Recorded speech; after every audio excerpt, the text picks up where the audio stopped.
Hello, welcome সবাইকে TBR একাডেমিতে। তো আমি চলে এসেছি তোমাদের জন্য ডব্লিউবি পুলিশ বা তোমাদের ওয়েস্ট বেঙ্গল পুলিশ এবং কলকাতা পুলিশের প্র্যাকটিস সেট নিয়ে।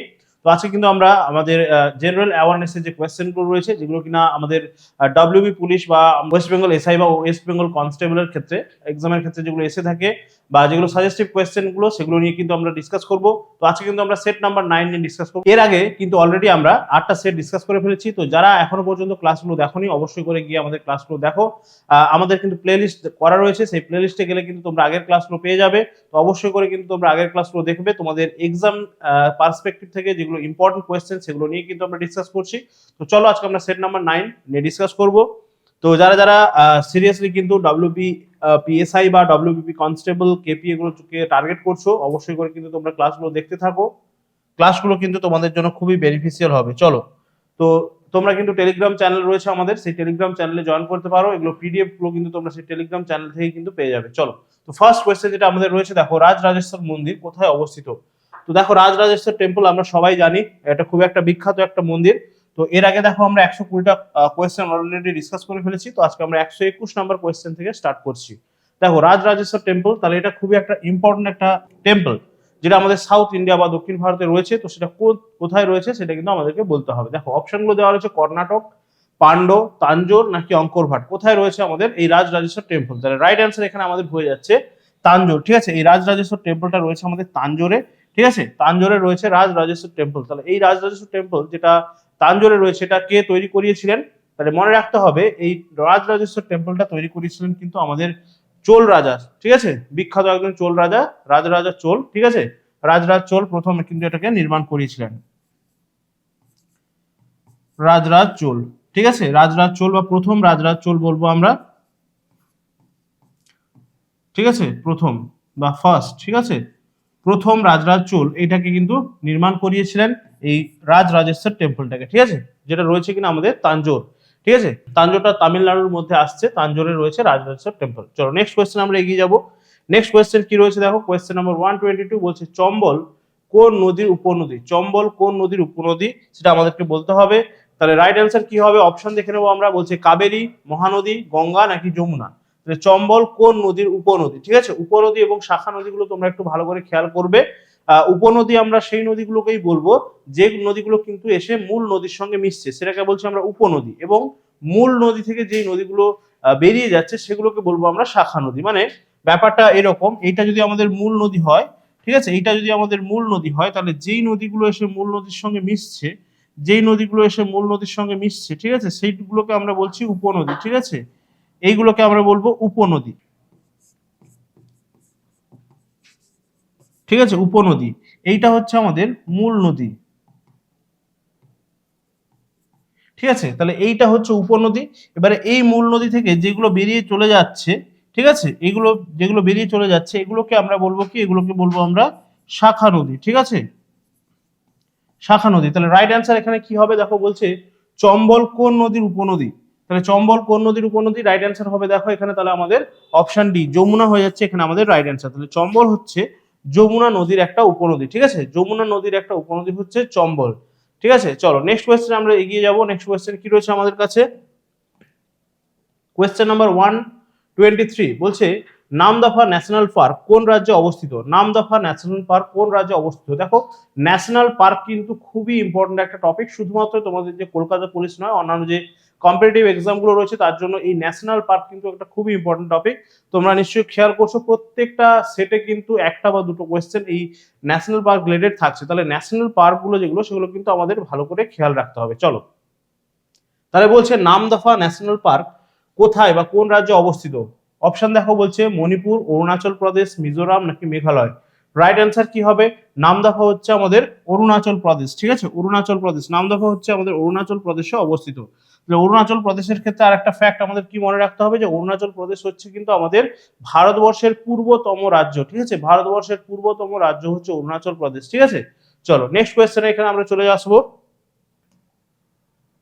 কোয়েশ্চেন নাম্বার 124 কি বলছে? ভারতের প্রথম লৌহ ইস্পাত কারখানা স্থাপিত হয়। ভারতের প্রথম লৌহ ইস্পাত কারখানা স্থাপিত হয় কোথায়? দেখো, অপশন দেওয়া রয়েছে জামশেদপুর, মুম্বাই, বোকারো, আসানসোল। রাইট অ্যান্সার কি হবে? প্রথম লৌহ ইস্পাত কারখানা আমরা জানি জামশেদপুর, ঠিক আছে, জামশেদপুরে কিন্তু আমাদের প্রথম ভারতবর্ষের লৌহ ইস্পাত কারখানা কিন্তু স্থাপিত হয়েছিল, ঠিক আছে। চলো নেক্সট কোয়েশ্চেন আমরা এগিয়ে যাবো। নেক্সট কোয়েশ্চেন কি রয়েছে আমাদের কাছে? নেক্সট কোয়েশ্চেন দেখো 125 কি বলছে? প্রথম বিদ্যুৎ চালিত রেলগাড়ি চলে, প্রথম বিদ্যুৎ চালিত রেলগাড়ি বলেছে, ভালো করে খেয়াল করবে। বিদ্যুৎ চালিত রেলগাড়ি প্রথম রেল কোথায় চলেছিল জানি আমরা 1853, ঠিক আছে, মুম্বাই থেকে থানে, ঠিক আছে, সেখানে চলেছিল প্রথম। তাহলে এখানে বলছে দেখো প্রথম বিদ্যুৎ চালিত রেলগাড়ি, বিদ্যুৎ চালিত রেলগাড়ি কোথায় চলেছিল? তাহলে দেখো রাইট অ্যান্সার হয়ে যাচ্ছে এখানে আমাদের অপশনগুলো আমরা দেখে নেবো কি রয়েছে। বম্বের ভিটি এবং কুরলার মধ্যে, হাওড়া এবং ব্যান্ডেলের মধ্যে, দিল্লি এবং আগ্রার মধ্যে, বম্বে এবং মাদ্রাজের মধ্যে। রাইট অ্যান্সার এখানে আমাদের হয়ে যাচ্ছে বম্বের ভিটি এবং কুরলার মধ্যে। অপশন এ হয়ে যাচ্ছে রাইট অ্যান্সার, অপশন এ হয়ে যাচ্ছে এখানে আমাদের রাইট অ্যান্সার, ঠিক আছে। চলো নেক্সট কোয়েশ্চেন আমরা এগিয়ে যাবো। নেক্সট কোয়েশ্চেন কি রয়েছে আমাদের কাছে এখানে? 126 কি বলছে দেখো, বলছে লাইফাই সিস্টেমটি কি? আমরা ওয়াইফাই জানি এবং ওয়াইফাই এর মতোই একটা সিস্টেম হচ্ছে লাইফাই, ঠিক আছে। তাহলে লাইফাই সিস্টেমটি কি? দেখো এটা একটি বলছে, অপশনগুলো যেগুলো আমরা একটু দেখে নেবো। এটি একটি বলেছে প্রচলিত কম্পিউটার চিপ। অপশন বি বলছে এটি একটি সিস্টেম যা কেন্দ্রীয় লাইট অ্যান্টেনার উপরে নির্ভরশীল। অপশন সি বলছে এটা একটা সর্বকালীন টিউরিং মেশিন। অপশন ডি বলছে এটা একটা সিঙ্গেল ডেস্কটপ কম্পিউটার। তাহলে রাইট অ্যান্সার কি হবে? রাইট অ্যান্সার লাইফাই হচ্ছে কি অপশন বি। দেখো এটা একটি সিস্টেম যা কেন্দ্রীয় লাইট অ্যান্টেনার উপর নির্ভরশীল, ঠিক আছে, লাইট অ্যান্টেনার উপর নির্ভরশীল। অপশন বি হয়ে যাচ্ছে এখানে আমাদের রাইট অ্যান্সার, অপশন বি হয়ে যাচ্ছে কিন্তু এখানে আমাদের রাইট অ্যান্সার। যেমন ওয়াইফাই যেমন আমরা জানি ওয়্যারলেস ফিডেলিটি, তেমন হচ্ছে কিন্তু লাইফাই, এটা কিন্তু লাইট অ্যান্টেনার উপর কিন্তু এটা নির্ভরশীল। অপশন বি হয়ে যাচ্ছে রাইট অ্যান্সার। নেক্সট কোয়েশ্চেন আমরা চলে আসবো। নেক্সট কোয়েশ্চেন কি বলছে দেখো 127 বলছে অ্যানজিওগ্রাম বলতে কি বোঝো? অ্যানজিওগ্রাম বলতে কি বোঝো? অপশন এ বলছে দেখো এটি একটি চিকিৎসা জড়িত একটা পরীক্ষা। অপশন বি বলছে এটি একটি সিগন্যাল যা টেলিগ্রাম অফিসে ব্যবহার করা হয়। অপশন সি বলছে এটি একটি সিগন্যাল যা রেডিওতে ব্যবহার করা হয়। অপশন ডি তে বলা হচ্ছে এটি একটি সিগন্যাল যা টিভিতে ব্যবহার করা হয়। তাহলে রাইট অ্যান্সার কি হবে? অ্যানজিওগ্রাম বা অ্যানজিওপ্লাস্টি, এটা কিন্তু আমরা শুনেছি। এই অ্যানজিওগ্রাম বা অ্যানজিওপ্লাস্টি কি হচ্ছে? এটা একটা চিকিৎসা জড়িত একটা পরীক্ষা। তাহলে এক্ষেত্রে আমরা জানি যে অ্যানজিওগ্রাম এবং অ্যানজিওপ্লাস্টি এটা কি হচ্ছে? এটা কিন্তু আমাদের হার্টের, ঠিক আছে, হার্টের মধ্যে যদি ব্লকেজ থাকে বা যেটা কিন্তু আমাদের হার্ট অ্যাটাকের একটা কারণ, ঠিক আছে, সেই হার্ট অ্যাটাক বা হার্টের মধ্যে যদি ব্লকেজ থাকে আমাদের আর্টারির মধ্যে, সেই আর্টারির ব্লকেজ ক্লিয়ার করার জন্য কিন্তু অ্যানজিওপ্লাস্টি করা হয়, ঠিক আছে। তো এটা কিন্তু একটা আমাদের বলবো যে চিকিৎসা জড়িত একটা পরীক্ষা, ঠিক আছে। চলো নেক্সট কোয়েশ্চেন আমরা চলে আসছি। 128 বলছে কে কন্টাক্ট লেন্স সেন্সরকে উন্নত করেছেন যার দ্বারা গ্লুকোমা নির্ণায়ক বিভিন্ন রকম জিনিসকে যেমন স্ট্রেস হরমোন, ইউরিক অ্যাসিড এবং প্রেসার সেন্সিং নিরীক্ষণ করা যায়।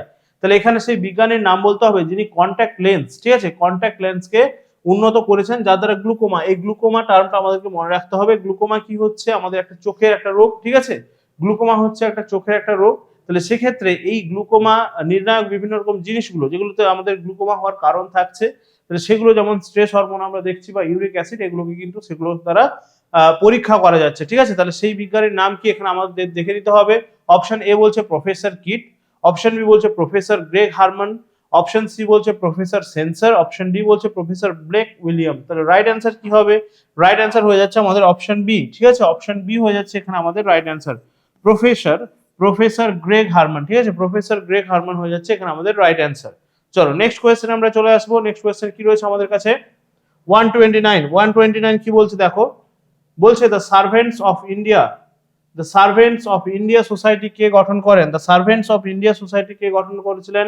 অপশনগুলো দেখে নেবো আমরা। লালা হরদয়াল, লালা লাজপত রায়, জি কে গোখলে বা গোপাল কৃষ্ণ গোখলে আমরা বলবো, সি আর দাস বা চিত্তরঞ্জন দাস, ঠিক আছে, চিত্তরঞ্জন দাস। তাহলে রাইট অ্যান্সার এখানে কি হবে? The servants of India society কিন্তু এটা প্রতিষ্ঠা করেছিলেন আমরা বলবো যে জি কে গোখলে বা গোপাল কৃষ্ণ গোখলে, ঠিক আছে, গোপাল কৃষ্ণ গোখলেকে আমরা বলবো দ্য সার্ভেন্টস অফ ইন্ডিয়া সোসাইটির প্রতিষ্ঠাতা। এবং এই গোপাল কৃষ্ণ গোখলেই কিন্তু ছিলেন আমাদের গান্ধীজির কিন্তু রাজনৈতিক গুরু, ঠিক আছে, রাজনৈতিক গুরু ছিলেন গোপাল কৃষ্ণ গোখলে। সি আর দাস বা চিত্তরঞ্জন দাস আমরা জানি দেশবন্ধু বলছি আমরা সি আর দাসকে বা চিত্তরঞ্জন দাসকে, ঠিক আছে। ওকে, নেক্সট লালা হরদয়াল কিসের সঙ্গে যুক্ত? গদর পার্টির সঙ্গে যুক্ত, মনে রাখতে হবে লালা হরদয়াল, ঠিক আছে। ওকে, তাহলে নেক্সট কোয়েশ্চেন আমরা চলে আসবো। নেক্সট কোয়েশ্চেন কি রয়েছে আমরা দেখে নেব। 130 বলছে কোন পঞ্চবার্ষিকী পরিকল্পনাকালে সবুজ বিপ্লবের সূচনা হয়েছিল? কোন পঞ্চবার্ষিকী পরিকল্পনাকালে সবুজ বিপ্লবের সূচনা হয়েছিল? ঠিক আছে, গ্রিন রেভলিউশন, সবুজ বিপ্লব বা গ্রিন রেভলিউশন আমরা বলবো। এই গ্রিন রেভলিউশন কিসের সঙ্গে যুক্ত? মনে রাখতে হবে গম। ঠিক আছে, গম। এবং গ্রিন রেভলিউশনে কি ব্যবহার করা হয়েছিল? High yielding seeds, high yielding seeds ব্যবহার করা হয়েছিল, মানে উচ্চ ফলনশীল বিভিন্ন রকম বীজ ব্যবহার করা হয়েছিল। ঠিক আছে, উচ্চ ফলনশীল বীজ ব্যবহার করা হয়েছিল। এবং এই সবুজ বিপ্লব কোথায় প্রথম হয়েছিল? মনে রাখতে হবে পাঞ্জাব। ঠিক আছে, পাঞ্জাবে হয়েছিল সবুজ বিপ্লব। তাহলে অপশনগুলো যেগুলো রয়েছে, কোন পঞ্চবার্ষিকী পরিকল্পনার কালে এটা হয়েছিল? বলা হচ্ছে প্রথম, দ্বিতীয়, তৃতীয় নাকি চতুর্থ? রাইট অ্যান্সার কি হবে? রাইট অ্যান্সার হয়ে যাচ্ছে আমাদের যে তৃতীয় পঞ্চবার্ষিকী পরিকল্পনা ছিল, 5 ইয়ার প্ল্যানিং, সেইখানে কিন্তু এই আমাদের সবুজ বিপ্লব কিন্তু সেখানে পরিকল্পনা করা হয়েছিল সবুজ বিপ্লবের। এবং সেখানে মনে রাখতে হবে কিন্তু সবুজ বিপ্লব মানে গ্রিন রেভলিউশন, এটা কৃষি ক্ষেত্রে একটা বিপ্লব। ঠিক আছে, যেখানে উচ্চ ফলনশীল বীজের ব্যবহার করা হয়েছিল এবং তার সঙ্গে সঙ্গে বিভিন্ন রকম রাসায়নিক সারের ব্যবহার করা হয়েছিল, যাতে করে দেখা গেছিল কি সেই সময় যে প্রচুর পরিমাণে স্বাধীনতা পরবর্তীকালে আমরা দেখেছিলাম কি হয়েছিল, প্রথম উদ্বাস্তু সমস্যা ছিল, সেখানে আমাদের কিন্তু খাদ্যদ্রব্যের অভাব ছিল। তো সেই যে খাদ্যদ্রব্যের অভাব কিন্তু এটা থেকে অনেকটাই কিন্তু লাঘব হয়েছিল। ঠিক আছে, সেই অভাবটা কিন্তু অনেকটাই মিটে গিয়েছিল। ঠিক আছে, গ্রিন রেভলিউশনের সাহায্যে। চলো নেক্সট কোয়েশ্চেন আমরা চলে আসবো। নেক্সট কোয়েশ্চেন কি রয়েছে আমাদের কাছে? 131 কি বলছে? প্রথম পারমাণবিক কেন্দ্র কোনটি? তাহলে ভারতের প্রথম পারমাণবিক কেন্দ্র, ভারতের প্রথম পারমাণবিক কেন্দ্র দেখো বলছে তারাপুর, ট্রম্বে, কালপাক্কম নাকি নারোরা? রাইট অ্যান্সার কি হবে? প্রথম বলেছে, তাহলে প্রথম হয়ে যাচ্ছে রাইট অ্যান্সার আমাদের তারাপুর। ঠিক আছে, তারাপুর হচ্ছে ভারতের প্রথম পারমাণবিক কেন্দ্র। ঠিক আছে, প্রথম পারমাণবিক কেন্দ্র হচ্ছে তারাপুর। নেক্সট কোয়েশ্চেন আমরা চলে আসবো। নেক্সট কোয়েশ্চেন কি রয়েছে আমাদের কাছে? 132 কি বলছে দেখো। একেই কি বলে সভ্যতা গ্রন্থটির রচয়িতাকে? একেই কি বলে সভ্যতা গ্রন্থটির রচয়িতা? অপশন এ বলছে অজিতেশ বন্দ্যোপাধ্যায়, অপশন বি তে বলা হচ্ছে মাইকেল মধুসূদন দত্ত, অপশন সি বলছে বিজন ভট্টাচার্য নাকি অপশন ডি আশাপূর্ণা দেবী? তাহলে রাইট অ্যান্সার হয়ে যাচ্ছে এখানে আমাদের মাইকেল মধুসূদন দত্ত। ঠিক আছে, মাইকেল মধুসূদন দত্ত হচ্ছে একে কি বলে সভ্যতার লেখক। চলো নেক্সট কোয়েশ্চেন আমরা চলে আসবো। নেক্সট কোয়েশ্চেন কি বলছে আমাদের এখানে?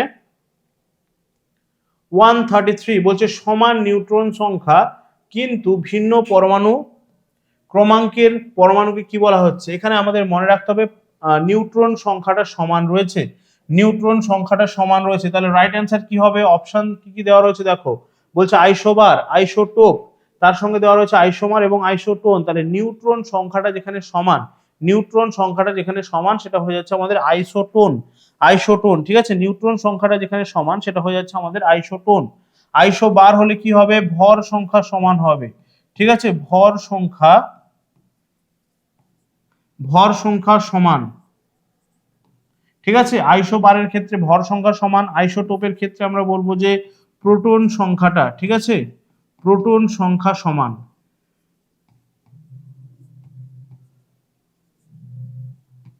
ঠিক আছে, প্রোটন সংখ্যাটা সমান। আর আইসোটোনের ক্ষেত্রে আমরা দেখলাম যে নিউট্রন সংখ্যাটা, আইসোটোনের ক্ষেত্রে নিউট্রন সংখ্যাটা সমান। ঠিক আছে, নিউট্রন সংখ্যাটা সমান। আর আইসোমার আমরা কাকে বলবো? আইসোমার হচ্ছে দুটো দুটো এমন কম্পাউন্ড যাদের কিনা হচ্ছে কি, যাদের কিনা সংকেতটা বা যাদের কিনা আমরা দেখবো যে চিহ্নটা যেটা আমরা লিখছি সেই চিহ্নটা বা সংকেতটা কিন্তু সমান, কিন্তু তাদের গঠনটা কিন্তু ভিন্ন। ঠিক আছে, চিহ্ন বা সংকেত সমান কিন্তু গঠন ভিন্ন, এরকম দুটো কম্পাউন্ডকে আমরা বলছি কি আইসোমার। ঠিক আছে, চলো নেক্সট কোয়েশ্চেন আমরা চলে আসবো। নেক্সট কোয়েশ্চেন কি বলছে আমাদের? 134 কি বলছে?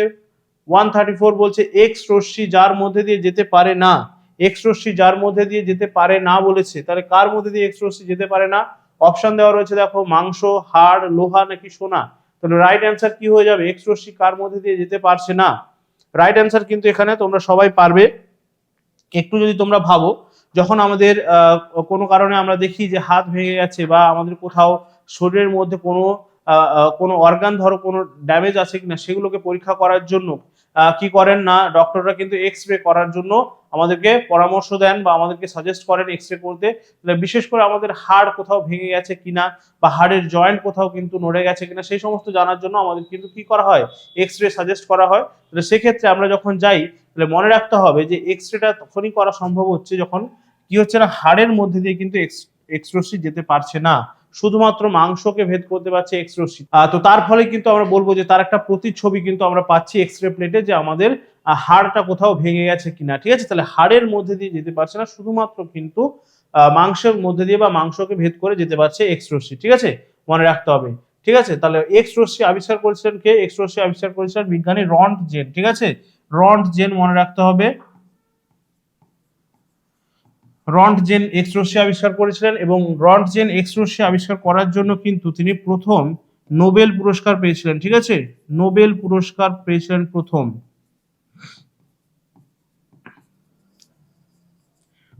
নোবেল পুরস্কার প্রাপকের মধ্যে রন্টজেন রয়েছেন, এবং তিনি পেয়েছিলেন কিন্তু এই এক্স রশ্মি আবিষ্কার করার জন্য। ঠিক আছে, তিনি পেয়েছিলেন এই এক্স রশ্মি আবিষ্কার করার জন্য। চলো নেক্সট কোয়েশ্চেনে চলে আসবো আমরা। 135 আমাদের আজকে সেটের লাস্ট কোয়েশ্চেন। লাস্ট কোয়েশ্চেন কি রয়েছে দেখো, এম রাজেশ্বর রাও, এম রাজেশ্বর রাও নিম্নোক্ত কোন সংস্থার ডেপুটি গভর্নর হিসেবে নিযুক্ত হলেন? ঠিক আছে, এম রাজেশ্বর রাও। তাহলে রাইট অ্যান্সার কি হবে দেখো, বলা হচ্ছে আরবিআই, সেবি, নাকি পিএফআরডিএ, নাকি আইআরডিএআই। রাইট অ্যান্সার কি হবে? তাহলে দেখো এম রাজেশ্বর রাও, রাইট অ্যান্সার হবে এখানে আমাদের আরবিআই এর কি হচ্ছে না, ডেপুটি গভর্নর। ঠিক আছে, আরবিআই এর ডেপুটি গভর্নর হিসেবে নিযুক্ত, আরবিআই এর ডেপুটি গভর্নর হিসেবে কিন্তু নিযুক্ত রয়েছেন এম রাজেশ্বর রাও। ঠিক আছে, মনে রাখতে হবে আরবিআই এর গভর্নর কে রয়েছেন বর্তমানে, আরবিআই এর বর্তমান গভর্নর হচ্ছেন শক্তিকান্ত দাস। ঠিক আছে, আরবিআই এর গভর্নর, আরবিআই এর বর্তমান গভর্নর যিনি রয়েছেন তার নাম আমরা বলবো কি, শক্তিকান্ত দাস। ঠিক আছে,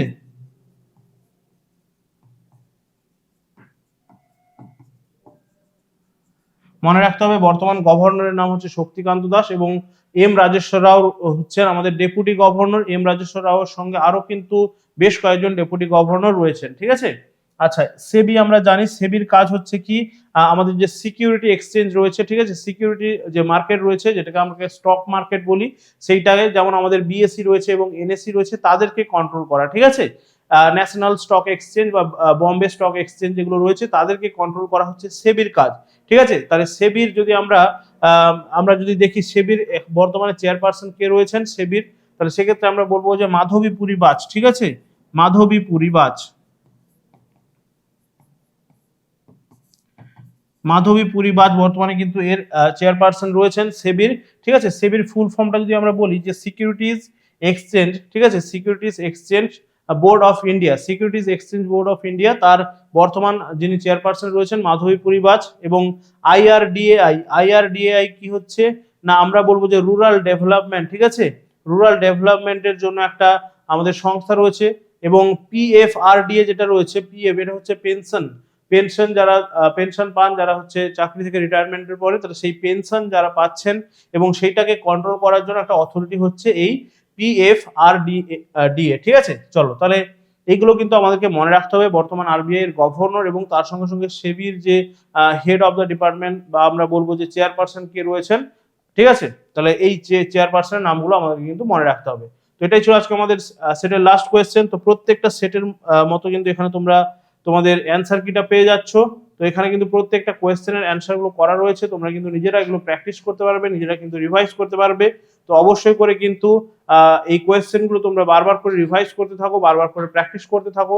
যারা যারা আপকামিং আমাদের যে ডব্লিউবিপি এসআই বা আমাদের ডব্লিউবিপি কনস্টেবল এবং কেপির জন্য যারা প্রিপারেশন নিচ্ছ, ওয়েস্ট বেঙ্গল পুলিশের যে কোনো ধরনের এক্সামের জন্য যারা প্রিপারেশন নিচ্ছ, এবং তার সঙ্গে সঙ্গে দেখো জেনারেল অ্যাওয়ারনেস কিন্তু শুধুমাত্র কোন একটা বিশেষ পরীক্ষার জন্য নয়, প্রত্যেকটা আমরা দেখবো যে কম্পিটিটিভ এক্সামের ক্ষেত্রে কিন্তু জেনারেল অ্যাওয়ারনেস একটা বিশেষ একটা পার্ট থাকে, প্রত্যেকটা এক্সামে সেখানে আমরা থাকছে। তো এগুলো কিন্তু তোমরা যে কোনো কম্পিটিটিভ এক্সামের জন্য কিন্তু তোমাদের এই জেনারেল অ্যাওয়ারনেস গুলো কাজে লাগবে। এরকম ভাবে আমাদের ক্লাসগুলো কিন্তু আসতে থাকবে, এবং তোমরা কিন্তু বন্ধুদের সঙ্গে ক্লাসগুলো শেয়ার করতে পারো যারা যারা কিন্তু কম্পিটিটিভ এক্সামের জন্য প্রিপারেশন নিচ্ছে, এবং তার সঙ্গে তোমাদের ক্লাসগুলো কেমন লাগছে জানাবে, এবং আমাদের টেলিগ্রাম চ্যানেলে তোমরা জয়েন করবে এই ক্লাসের পিডিএফস গুলো পাওয়ার জন্য। চলো আজকে এই পর্যন্তই, টাটা, থ্যাংক ইউ।